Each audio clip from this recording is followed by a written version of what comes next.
Good morning, guys. Today I'm going to make a food processor butter crust because I'm going to be using this in a recipe pretty soon. So what I have here, I put in 1 cup of all-purpose flour. Then I'm going to put in 1 teaspoon of salt, 1 tablespoon of sugar. Then we're going to put in 4 ounces, a half a cup of frozen butter. You want it frozen, cold, cold, cold, cold. And just spread that in there. Then we're going to take another cup of flour and we're going to put that on top of the butter.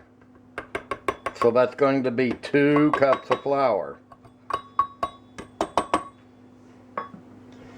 Then we're going to pulse this just to get the butter, and you want to do this quick, in quick pulses.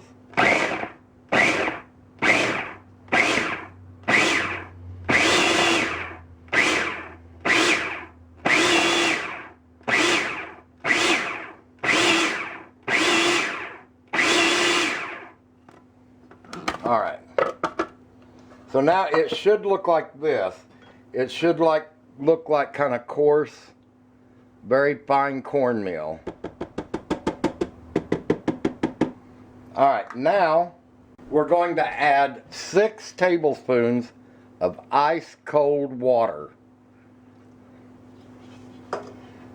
And we're going to pulse it again, but just a little bit longer in between each pulse.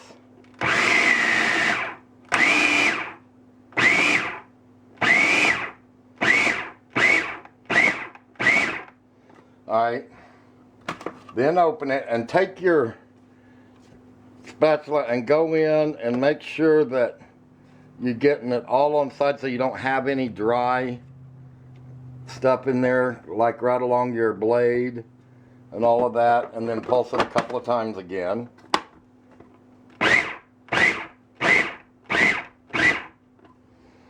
Alright, then you're going to end up with dough that looks like this. It's going to be kind of chunky looking, but when you squeeze it together, it turns into dough.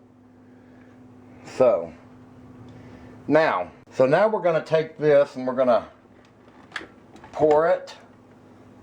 I got some parchment paper here, and we're going to pour our dough onto that. And this is enough for 2 crusts,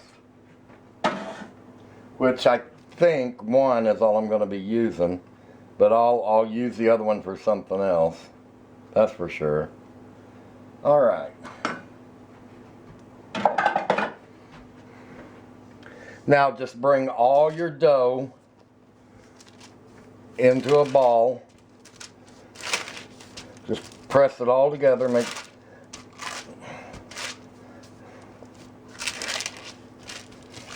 Just like that. And now we're going to take some plastic wrap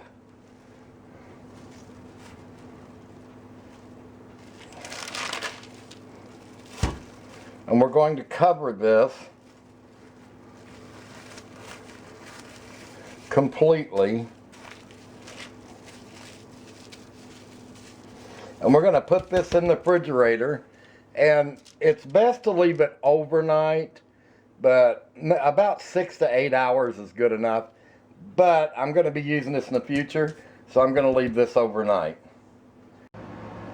Alright, so now we're ready to roll out our dough. Good and cold.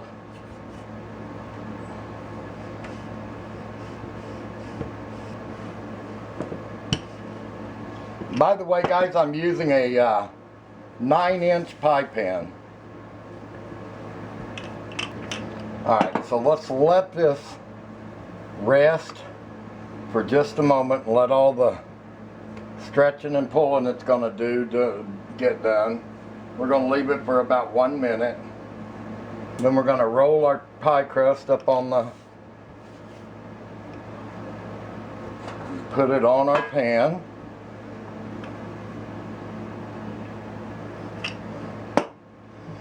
And then we're going to make sure that it fits right all the way around.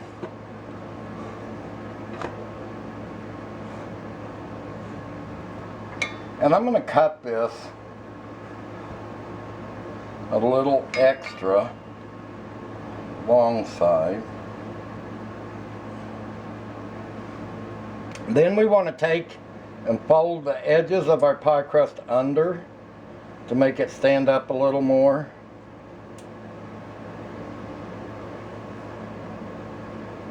Scallop the edges. I'm not a professional, so it won't look professional.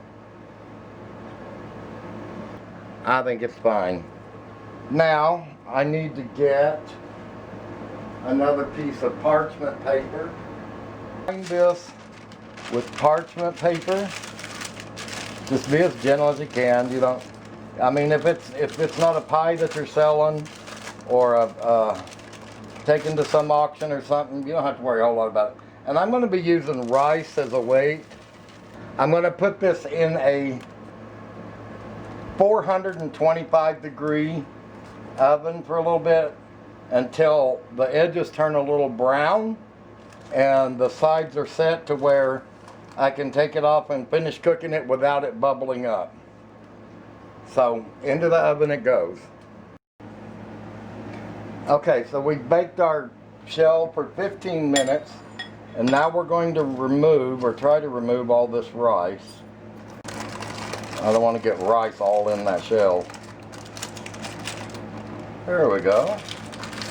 Alright, now we're going to put this back in the oven for about 10 to 15 more minutes. Alright guys, there it is. Now I've got to let this cool completely for the type of pie that I'm using it for. You want to pre-bake your pie shells if you're doing a pie that don't need to be baked, like chocolate pie or anything like that, like any pie that doesn't need to be baked. So we're going to let this cool. And there's our 100% butter pie shell.